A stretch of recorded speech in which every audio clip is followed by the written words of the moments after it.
Hello, this is Dr. Malika, and today I want to talk about the use of modal auxiliaries. So as a teacher, I have noticed some students using or misusing the modal auxiliaries. You know that the modal auxiliary is followed by the base form, which means the infinitive without to.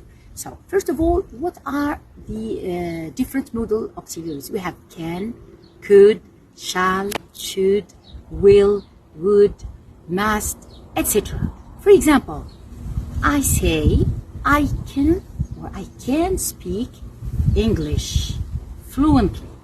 I can speak English fluently. So here I have the subject I plus the modal auxiliary can plus speak in the infinitive without to.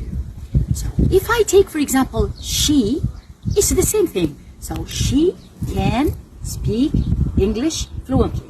So after can with she, so the verb is in the infinitive without to.